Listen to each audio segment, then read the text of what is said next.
Hi, everyone. Welcome to today's webinar. I am Michaela Lozano, and I will be hosting today's webinar. Today, we'll be discussing multi-cloud BCDR on Kubernetes with Velero. Today's presenter is Oleg Chanukin, CTO at Kublr.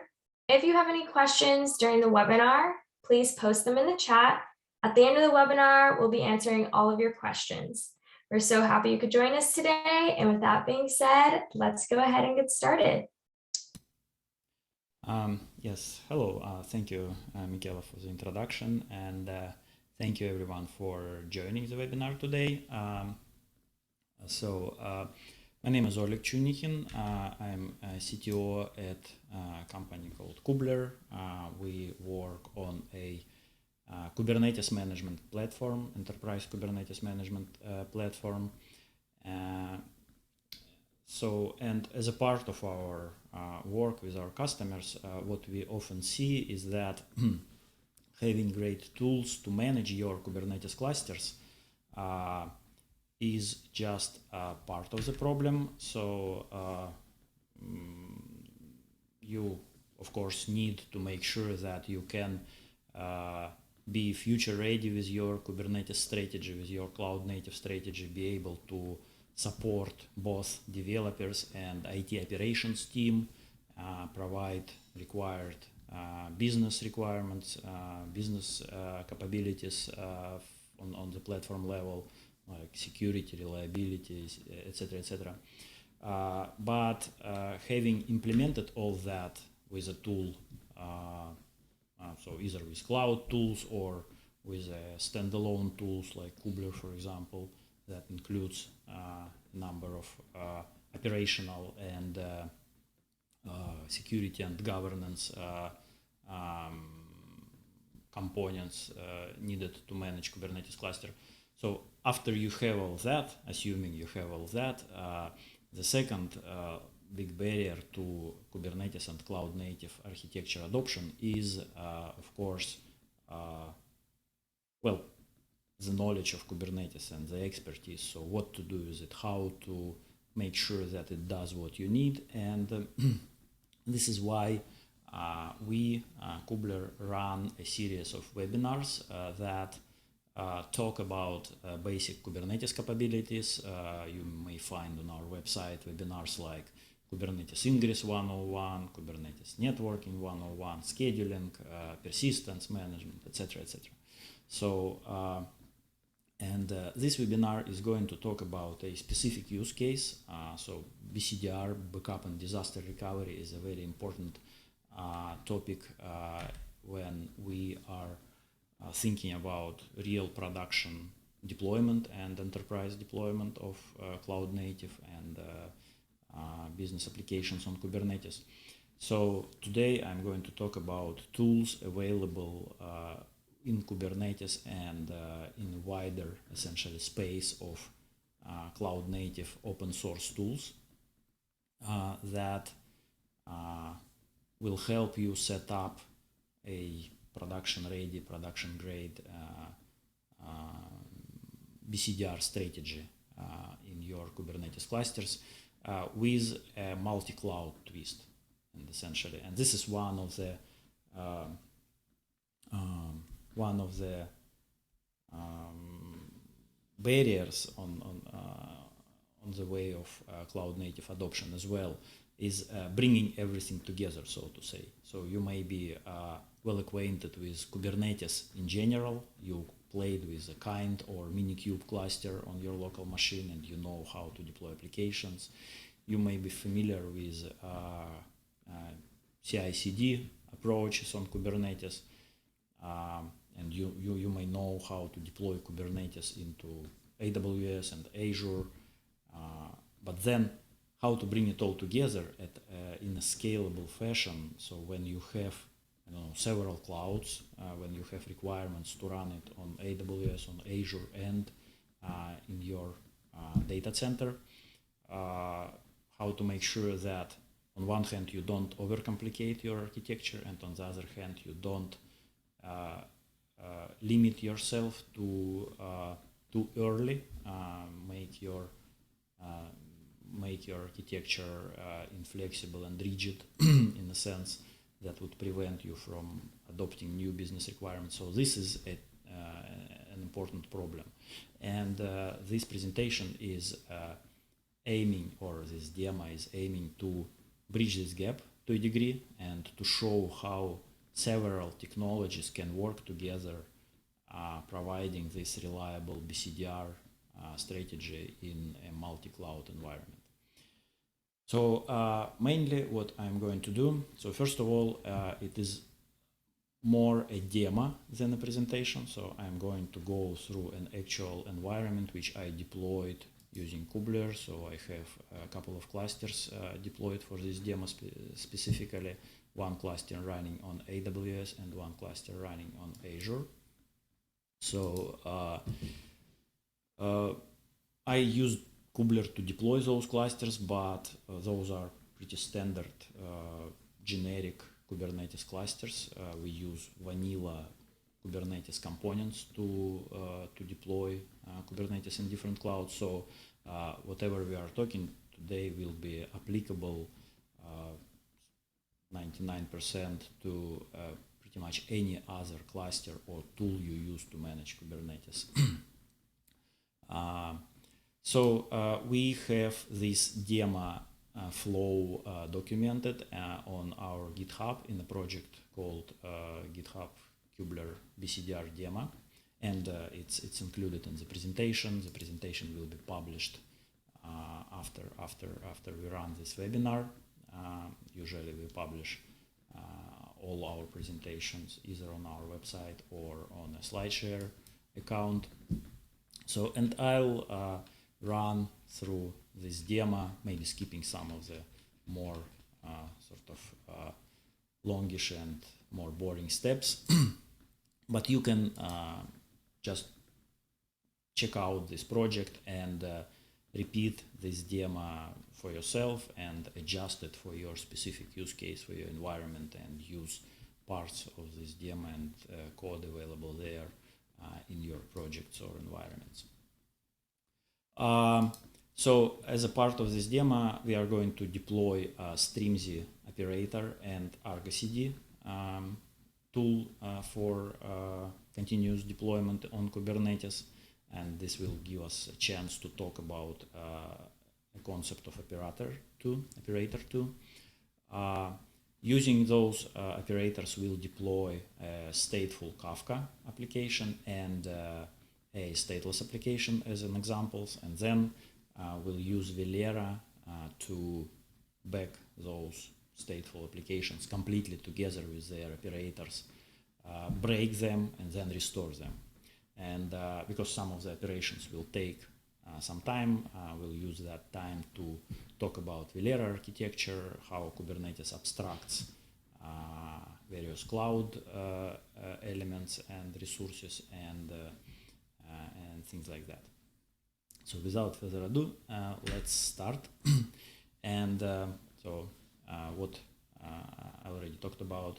First thing first, we will deploy Streamzy operator RBCD, and we will use Streamzy to deploy a Kafka cluster, and we'll use RBCD to deploy a guestbook sample application. So Kafka cluster will serve as a stateful application which will use persistent volumes that will be allocated under corresponding cloud as disks, EBS disk on AWS or Azure disks on Azure.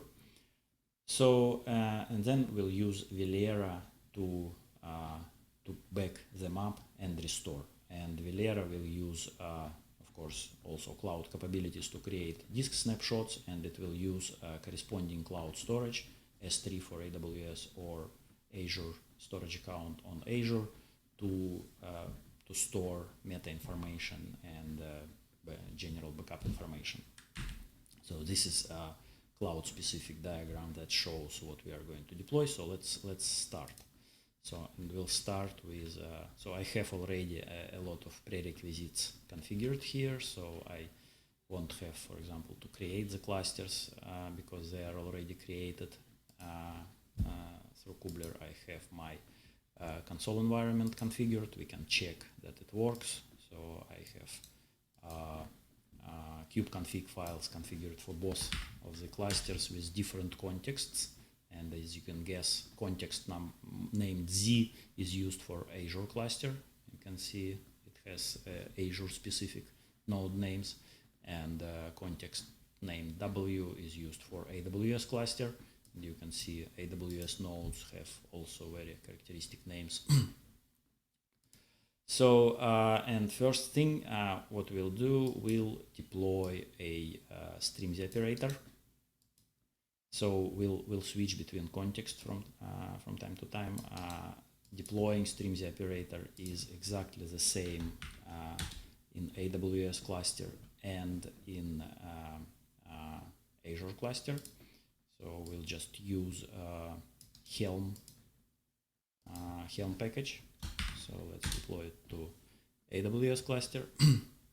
So while it's running, let's get back to our presentation and talk a little bit about the difference between these environments. So as you can see on Kubernetes level, we have more or less the same architecture. So we have main components running in exactly the same manner. The only difference is in how those components actually store their data. And as I mentioned, in case of the Azure cluster, our Kafka cluster will use Azure disks. For AWS cluster, Kafka will use AWS EBS disks. But the beauty of Kubernetes is that from the operator standpoint, it will look almost exactly the same from inside the cluster. So what happens internally is that both in Azure and in AWS cluster, Kafka will just provision a so-called persistent volume objects. And because of the Kubernetes magic and because of the way how Kubernetes runs its cloud providers, so those persistent volumes will be persistent volume objects inside Kubernetes cluster will be mapped, or for them will be created corresponding cloud specific disks. So let's see what's happening with our Streamzy deployment. Yeah, it looks like it went through in AWS cluster, and let's do the same for our Azure cluster. We run the same commands.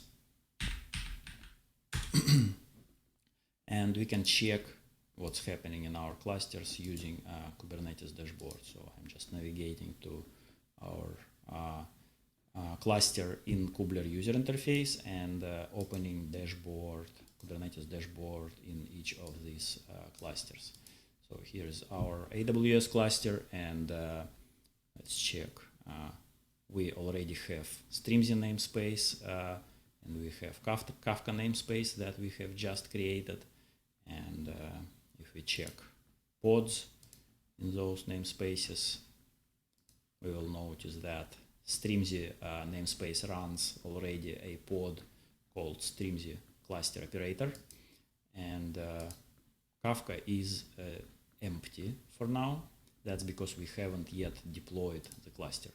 And the same is happening in the Azure cluster. So we should have already Kafka namespace, and we have already a Streamzy namespace, and let's see if we already have Streamzy operator running.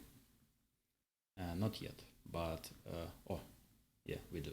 So let's see. Okay, so Streamzy operator was deployed in both clusters. Let me kick off Kafka cluster creation, and as you can see, this time I am deploying this Kafka cluster as an kubectl apply command instead of Helm upgrade. So I'll talk about that in a second. First, let me kick it off in wrong command. Copy. Now we kick it off in Azure cluster. So what happens is just creates a set of resources, and we'll see how it works. And let me switch to AWS cluster context and deploy Kafka cluster there as well. Now, what happens in reality here is that we deploy Kubernetes. We deploy Kubernetes manifests from this directory BCDR demo template Kafka, and what it contains a description of a number of Kubernetes objects. First of all, it's namespace named Kafka. It includes a config map. It includes this object of a type, as you can see, specific to streams operator. So it's an object named Kafka of type Kafka in streams namespace, and it contains a lot of configuration related to that specific Kafka cluster we want to deploy. And then some auxiliary objects like topics, users, so that this Kafka cluster we deploy is not completely empty, that it has certain configurational parameters available there already. So, and let's see what's happening. So now we can see that in both clusters, if we switch to Kafka namespace, we already have Zookeeper pods running, so but not yet Kafka brokers running. Let's see at persistent volume claims. Look at persistent volume claims. We will notice that we already have persistent volumes created and allocated a minute ago for Zookeeper instances, and persistent volume for Kafka instances are being allocated right now. So that's what Kubernetes does automatically for you.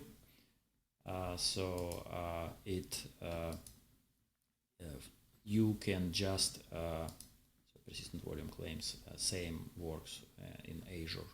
So this on the level of Kubernetes cluster works in exactly the same manner. So you just create a persistent volume, and if your cluster is configured correctly, Kubernetes will take care of creating corresponding cloud objects, and we can check that in our corresponding cloud consoles. So if we go to EC2 AWS console, and if we check our volumes tab, we will notice that there are a number of EBS volumes that have very characteristic names. So it says that they were created in BCDR AWS cluster.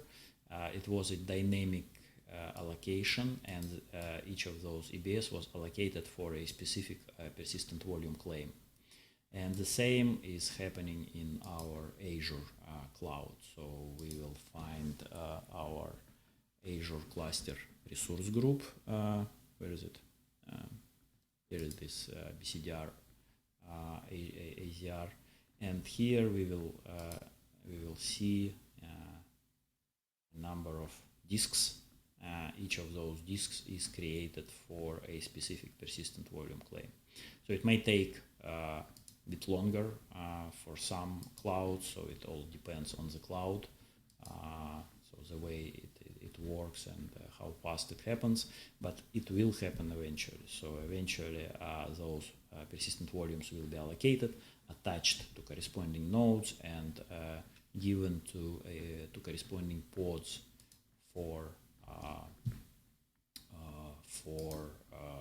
to store the data there. So, and it looks like in our AWS cluster, our Kafka cluster is already running. In Azure, it still waits for brokers to start up, or actually for persistent volumes to be allocated. So next step of our demo is actually populating this Kafka cluster, because it's a stateful application. It wouldn't be too interesting if we just backed up an empty database. So we want to populate it with some data at least. So let's switch to our AWS context, and I will run this command, which will start a simple Kafka producer. So it's a pod which connects to our Kafka cluster running in this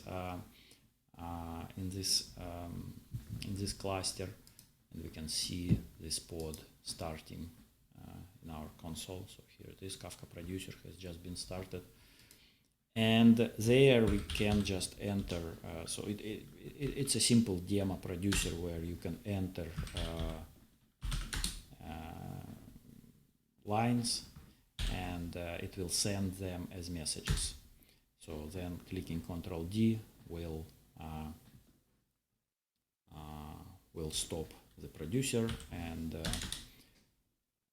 those messages end up in our Kafka cluster. We can check that those messages are really there by running a similarly configured consumer, and you will see that those both binaries are available in standard Streamzy Kafka image. So it's a convenient way to test your Kafka deployment, especially if you are running it with Streamzy. So our Kafka consumer is starting up, and we can see now that yes, it did indeed received those messages that we generated. So now let's see what happens in our Azure cluster. Now Azure cluster, it looks like the volumes were at last allocated, and our pods are there with the brokers and Zookeeper. So now we can do the same operation in the Azure cluster. So there I will generate different messages to make sure that we can distinguish after we restored those clusters or those namespaces. We can distinguish between them. So let's run a producer. And generate a little bit different messages.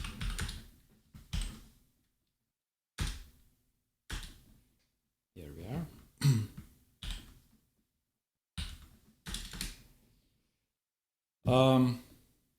And again, we can check that those messages were generated and stored in our Kafka cluster in Azure Kubernetes.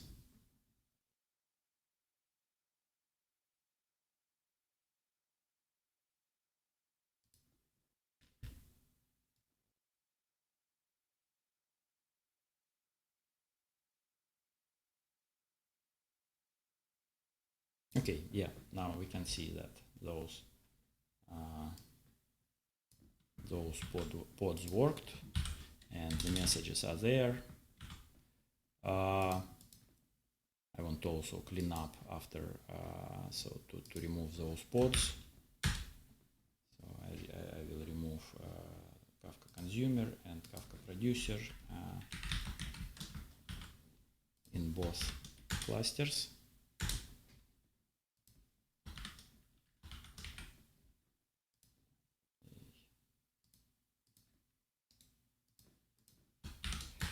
Now we are ready to do the stateless application, to deploy a stateless application. So as you can see now, we have our stateful application running. Let's deploy RBCD and let's deploy our stateless application example. So this time I won't switch contexts. I will just run commands specifying the contexts in the command line. So first we will deploy RBCD in AWS and Azure cluster.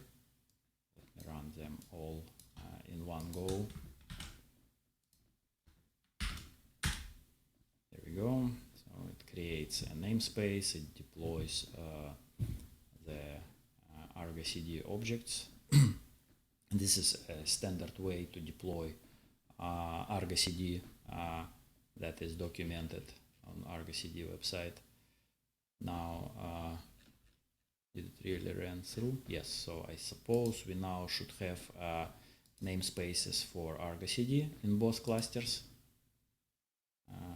Let Let's see. Yes, both are there. And we can see RBCD pod there in Azure cluster, or a set of pods actually, and in AWS cluster. Here it is.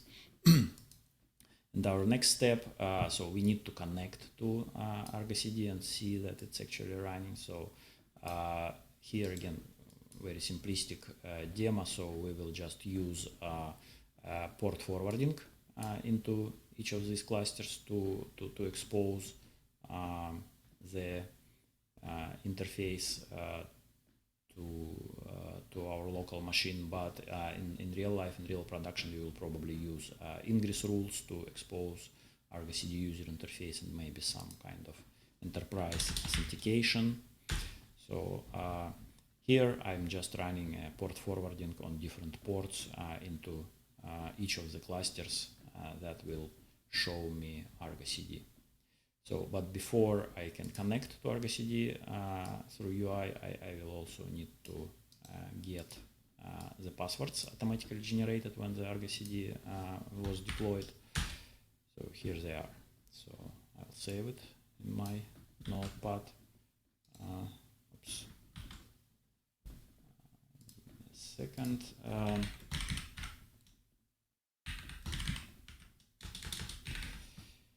And now we can verify that our RBCD is actually running.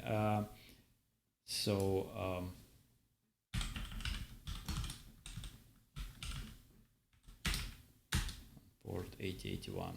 So this is our RBCD running in the AWS cluster, and I'll use the password I got from there. Okay. Here it is, our RBCD is there, there are no application deployed, and the same should be true for our RBCD running in the Azure cluster. Oops, wrong port. Sorry. Yeah, here it is. Port 82, we need to log in again because it's a different RBCD instance.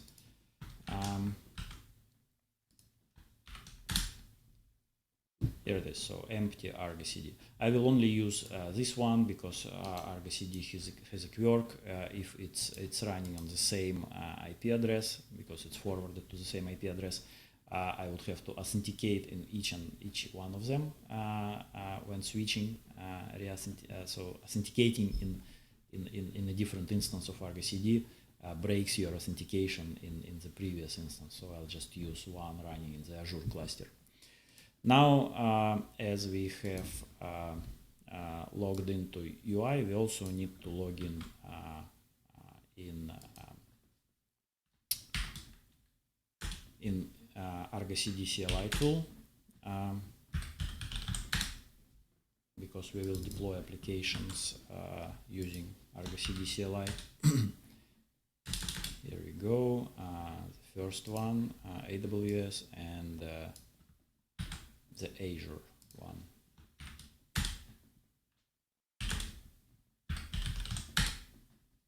And the password.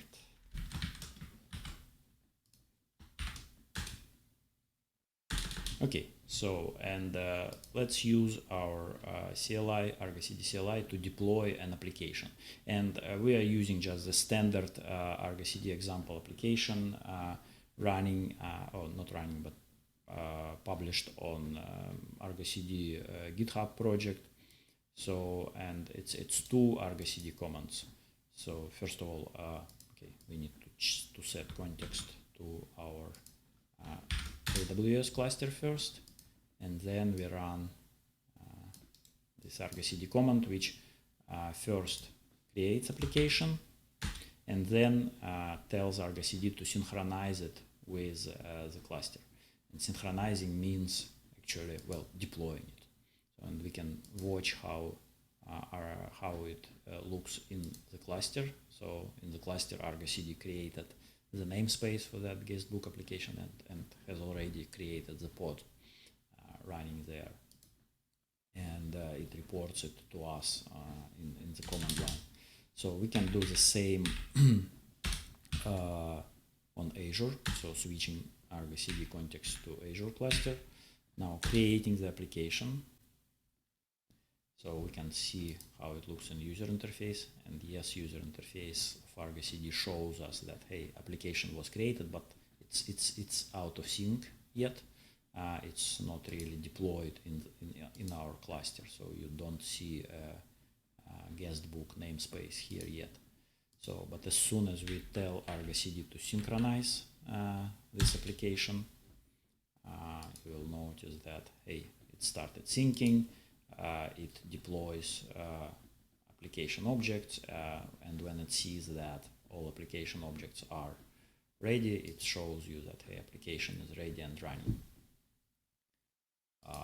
And it reports us the same on the command line, and we can see that application running in the cluster.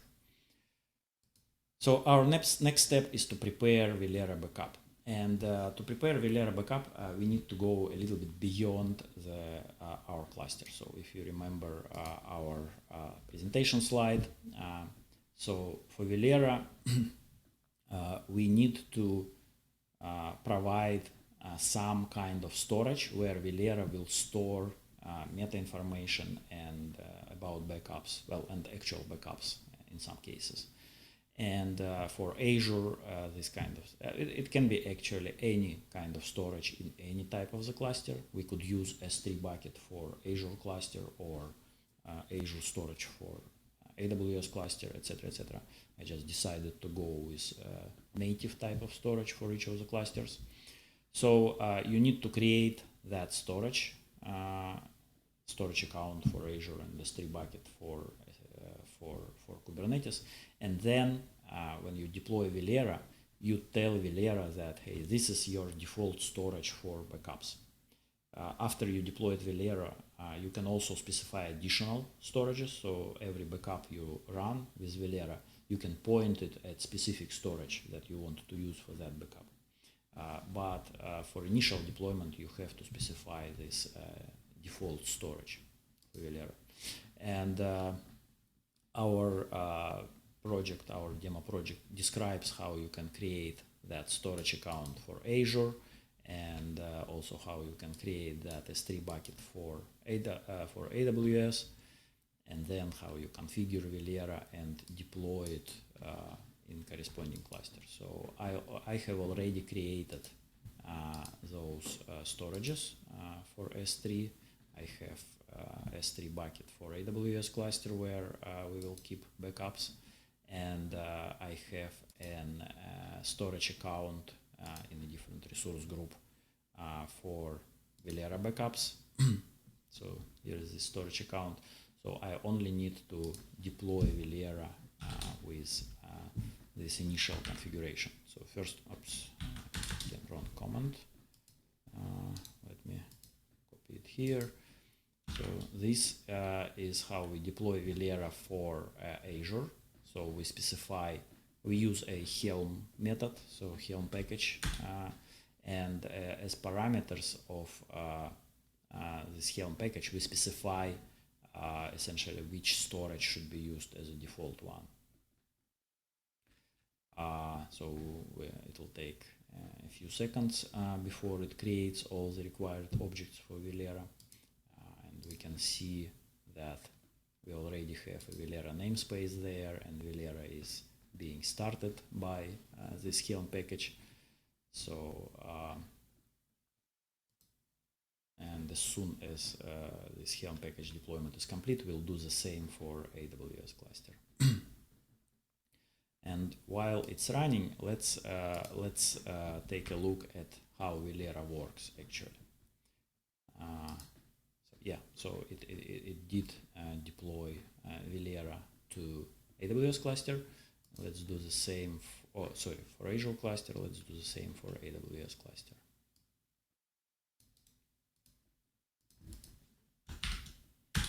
Okay. So while it's working, we'll go back to our presentation and let's talk about how Velero works. So Velero is also a kind of controller or operator that you deploy in your cluster. So, and operator is a concept in Kubernetes very popular recently. so of a tool which runs inside of the Kubernetes cluster and does something specific. So in a sense, what you saw before, RBCD is an operator for your applications.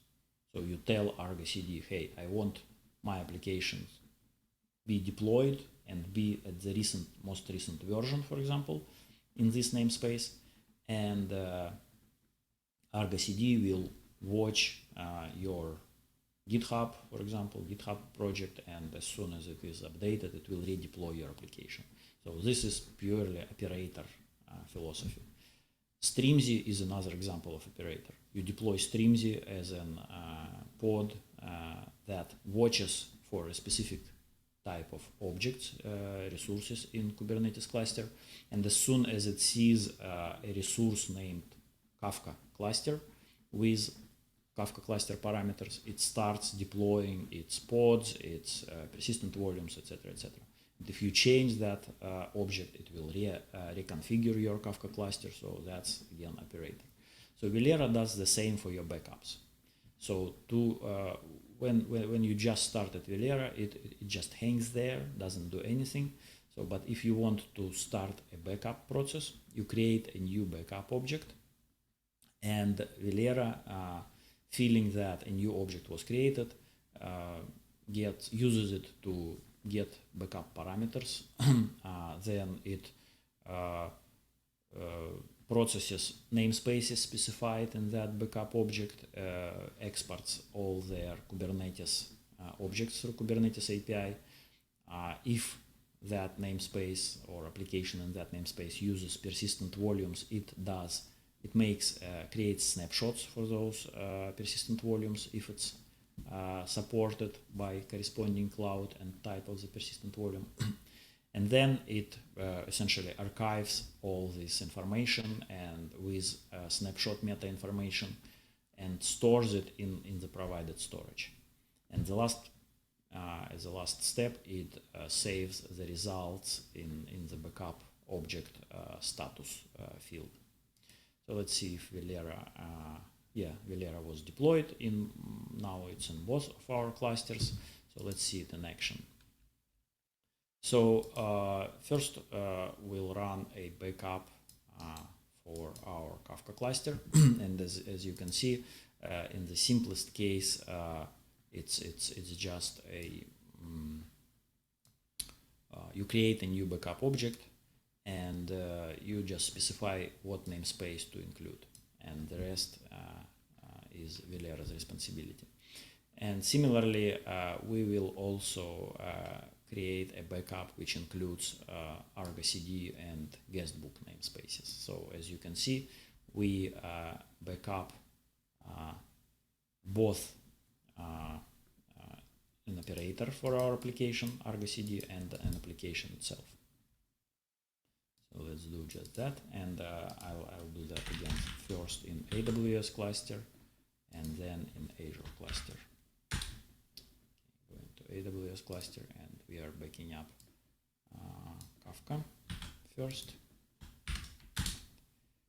And so it is very fast because at this step we just created a backup object. So Velero actually runs this backup in the background. And similarly, we create a backup object for our stateless application. And now we can check that which backup objects we have there. If we run Velero backup get, we can see that, hey, really it was fast. Kafka backup has been completed just a few seconds ago, and Argo backup was also completed a second ago. Now we can do the same in our Azure cluster. So note that majority of commands I run are exactly the same in both of the clusters and in AWS and in Azure. And this is the power of Kubernetes cloud abstraction. So let's see how it looks in Azure cluster. Yeah, we can see that in Azure cluster we have just created those backup objects, and Kafka backup is in progress, and Argo backup shows that its status is new, meaning that well, it is just waiting for its turn to be backed up. Let's see how the backup affected our cloud view, essentially. So we still have our Kafka cluster and our stateless cluster running there. So we still have all the same volumes out there. But what running the backup did is that Velero actually created snapshots for each of those volumes. Now, what good are those snapshots if you have to restore each of them manually? So Velero also took care of storing all the information about this backup and all the relevant meta information in our S3 bucket. And here we can see that a new objects appeared, one object for each backup, and it contains a lot of stuff actually, and in part it contains our Kubernetes objects, essentially exported as JSON and zipped here. It contains references to persistent volume snapshots, etc., etc., etc. Okay, let's see if, yeah, it was completed in the Azure too. So in the Azure cluster too. Now let's imitate catastrophe and let's restore then our application. So we will delete our Kafka namespace, guestbook namespace, and RBCD namespace. So first we'll do that in Azure cluster. And guestbook. Okay, it'll take some time because Kubernetes now deletes all the objects in this namespace, and it in these namespaces. So this command will block until it can report that the objects, all the objects has been deleted, and only then actual namespaces will be deleted. So while it's working on deleting our application, let's see how restore works in Velero. So similarly, to start a restore, you create a new restore object in Kubernetes API, and that restore object contains all the information Velero needs to actually run the restore process. What happens? Well, first of all, it's of course from which backup you want to restore it. Then you can run either partial or full restore. So full restore means that you want to restore all the objects and namespaces stored in this backup. Partial restore, well, you can restore just some of them. Having seen the restore object in the API, Velero starts working. So the first thing it does, it accesses the storage with corresponding backup data, analyzes it, and if necessary, restores persistent volume disks from snapshots, restores persistent volumes in corresponding clusters, and then as a last step, it restores all the Kubernetes volumes, Kubernetes objects that use those persistent volumes, and then saves the results and logs of this operation in the restore object status. Okay, so we have our applications deleted from our Azure cluster, and let's do the same for our AWS cluster. I'll do it like that so that we don't have to wait. Let's see. Now we can see that now our Azure cluster doesn't have our application namespaces, and they are being deleted in our AWS cluster. We can quickly verify that if we check AWS cluster, we will see that okay, it's still being deleted. We will see, for example, that volumes have been deleted as well, at least some of them. So it's still in progress. We still have some of the objects being deleted, but yeah, so we can see that they are being disconnected at the moment and will soon be deleted. If we check our Azure cluster, we will see that our disks have been deleted for the most part. Now it's time to try to restore our applications, and so first of all, let's run, because Azure cluster has just been processed, and AWS cluster has just been processed as well. So let's do it first in AWS cluster. So what we do, we create a new restore object which will recover RBCD separately, and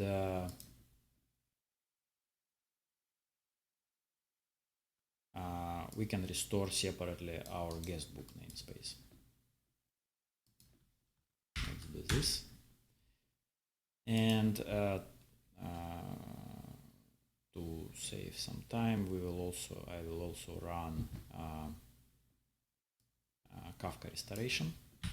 So we'll do that all in one go. Now, and let's do the same in our Azure cluster. So we'll create RBCD restoration object. We'll create guestbook restoration object, and we'll create Kafka restoration object in our Azure cluster. So now Velero is hard at work trying to get our metadata, restore persistent volumes from the snapshots, etc., etc. So we can probably see that in AWS. We will see that, hey, persistent volumes are reappearing again. So here the created date is exactly now, 46 minutes.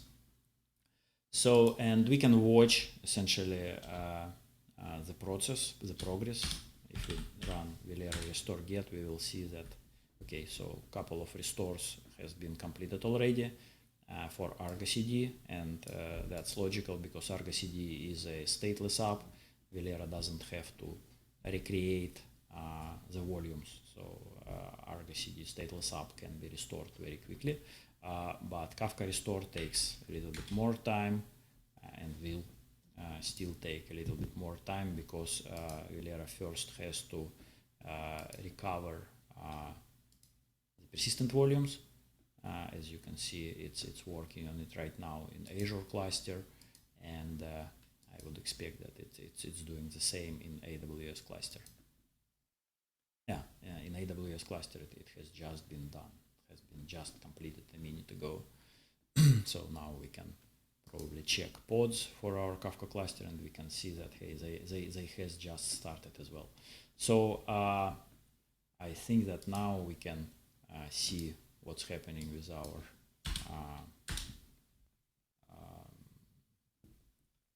oh, of course, that's because when we ran our port forwarding and then application went away, port forwarding lost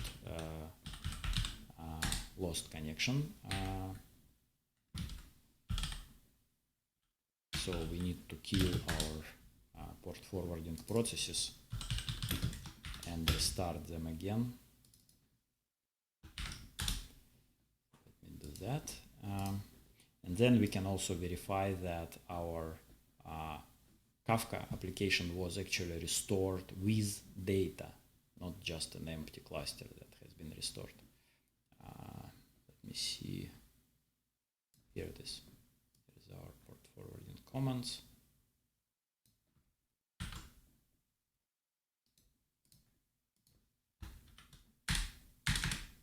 Running it here. We refresh our user interface.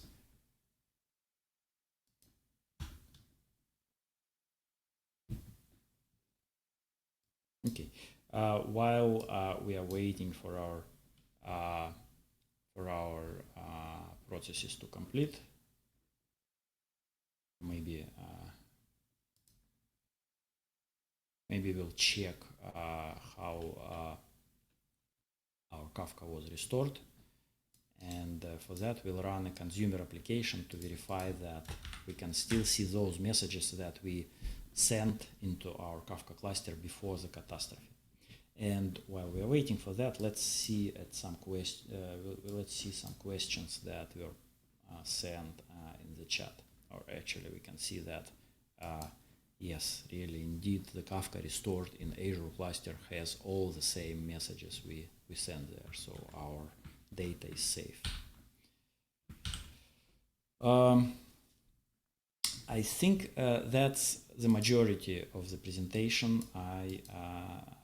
We didn't cover a few topics, a little bit more in-depth topics related to Velero, like, for example, direct data backup with Restic. So Velero includes this great tool called open source tool called Restic that can backup actual files from the disks. So we saw how Velero backs up disks using cloud snapshot capability. But what if you are running on-prem? So you don't have that luxury there. So Velero can also backup generic volumes, generic data using Restic and using incremental backups, etc., etc. You can extend backup and restore logic that may be useful to backup and restore some more complex applications. You should take into account topological and zonal constraints when you restore your data. So if you, for example, have a multi-zonal deployment and your persistent volumes are carefully spread across zones, you need to make sure that when they're restored, the same quality stays. So, but yeah, it's a little bit beyond the time we have for this presentation, so I'll keep it for your research as a homework. There are a couple of references available in this presentation that you may want to refer to. And now let's go through the questions, and if our audience has questions, please feel free to ask them. So we did have a few questions. The first one being, what would you do if Velero would get deleted prior to your attempt to restore?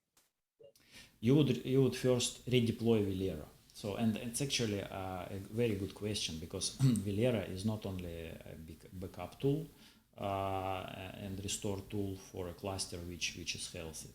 Your catastrophe may be much wider than just losing a namespace, right? So you can lose the whole cluster.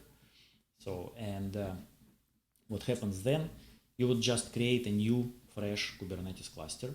You would deploy Velero there, and you would point Velero at the old S3 bucket, for example, where it stores its backups.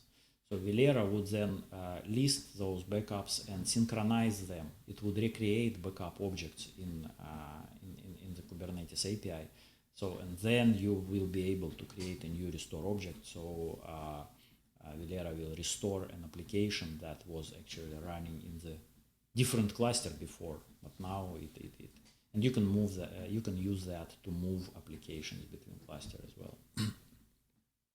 The next question we have is there a possibility to back up stateful apps from one region AKS and restore in another region AKS? Again, very good question. Yes and no. Not directly with Velero, because you cannot use, as far as I remember, you cannot use directly a snapshot in one region to restore a disk in another region. So you would have to copy those snapshots from one region to another first. But you're talking about Azure. I don't really remember. It might be possible in Azure. It's definitely not possible in AWS. So you would have to do some preparational work first. So you would have to copy those snapshots and adjust backup metadata to use different set of snapshots. Unfortunately, it's possible. It might not be completely straightforward, like a single command, but it's possible. And then the last question we'll take due to time is, will Kublr backups work for clusters deployed on premises on bare metal machines? Yes, and this is what I a little bit touched when I talked about RESTIC backup capabilities. So by default, Velero backs up Kubernetes objects data from the namespace as is. So it just exports these Kubernetes objects as files, zips them, and sends them to backup storage. Again, by default, it will create snapshots and store references to those snapshots in the storage folder for those types of disks for which it is supported natively by the cloud and by the corresponding cloud Kubernetes providers. So, for example, for AWS, it's supported for a long time. So you have an EBS persistent volume on Kubernetes, and snapshotting of those volumes is supported from for a long time already. Same is true for Azure, for Google Cloud. On-prem, it's a little bit different. So because there, you may use different types of attachable storage. And for some of them, snapshotting will also be supported, in which case Velero will work exactly the same. For other, like a generic NFS share, for example, snapshotting is not supported, or at least is not supported by Kubernetes or Velero. They don't know what to do with that disk if you want to snapshot it. So this standard procedure will not work in that case, but Velero is, as I said, includes RESTIC, which will be able to back up files stored on that storage and then restore them as files in a different environment. And of course,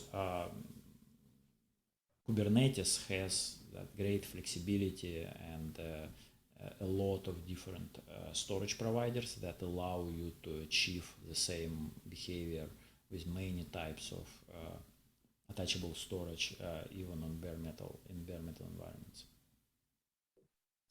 Great.